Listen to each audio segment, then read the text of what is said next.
bem-vindas e bem-vindos. Se você mora no Brasil, bem-vinda e bem-vindo. Você conhece essa birosca em que a gente vive.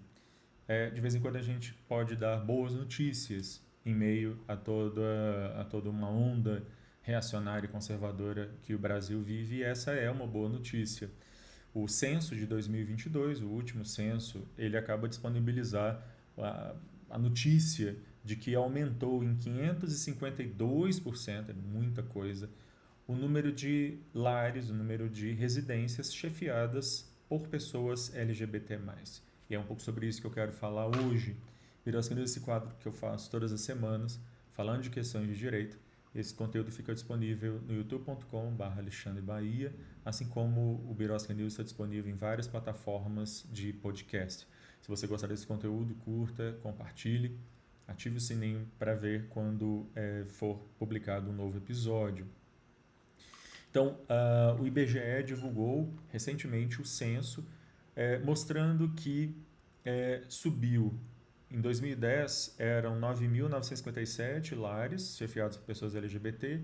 Então, de 9.900 pulou para 391.158 o número de lares chefiados por pessoas LGBT+. Tem alguns dados também importantes. No último censo, 2010, 65,3% dos lares eram chefiados por casais de sexos opostos. Esse número caiu de 65 para 57,5%. E quase 42% dos lares brasileiros não são chefiados por casais, são chefiados apenas por uma pessoa, uma mulher, seus filhos, um homem, seus filhos, só uma pessoa sozinha, só irmãos, enfim. E o número de casais LGBT+, que chefiam os seus lares, ele aumentou de 0,1% para 0,54%. Às vezes parece pouco, mas como eu disse, foi um aumento de mais de 550%. Vale a gente lembrar que lá em 2011, o STF decidiu, através da DPF 132, ADI 4277, que casais formados por pessoas do mesmo sexo deveriam ter os mesmos direitos a formar união estável e, consequentemente, casamento que os casais heterossexuais. E de lá para cá tem havido sucessivamente recordes aí de casamentos e uniões estáveis formados por pessoas do mesmo sexo, o que envolve, na verdade, uma discussão sobre direito de igualdade.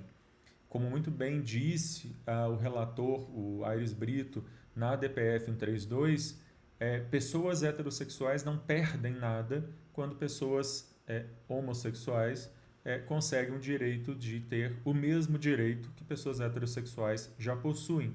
Todos ganham, na verdade. Ou seja, o que nós estamos tratando aqui é de direito à isonomia. Nós estamos tratando de, como um autor que eu gosto muito, Ronald Dworkin, vai falar, do direito a igual respeito e igual consideração.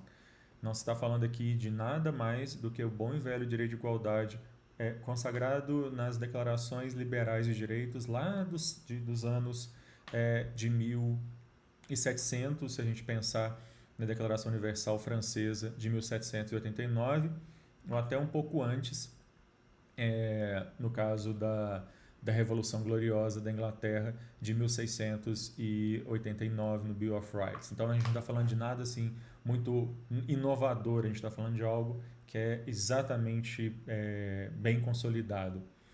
E é interessante a gente fazer esse balanço ao falar desse aumento do número de casais que lideram, chefiam os lares no Brasil, casais homoafetivos, como ficaram chamados na DPF 132, para lembrar que quando houve a decisão do STF lá em 2011, uma decisão unânime, muitos foram setores conservadores que disseram que o mundo ia acabar, que isso seria o fim da família, destruição do casamento, etc, etc, e outras manifestações apocalípticas desse tipo.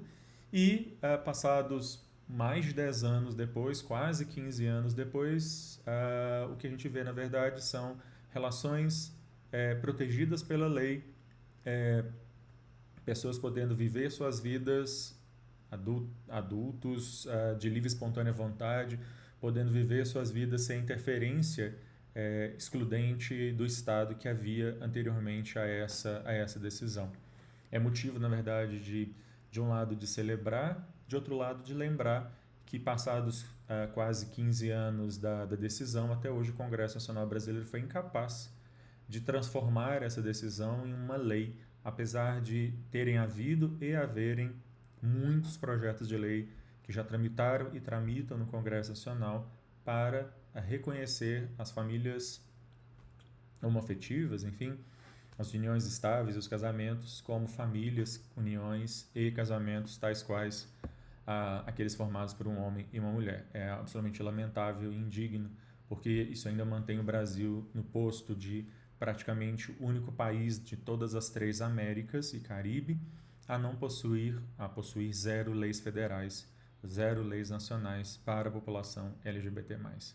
Bom, é isso. Eu vou ficando por aqui. Se você gostou desse conteúdo, curta, compartilhe.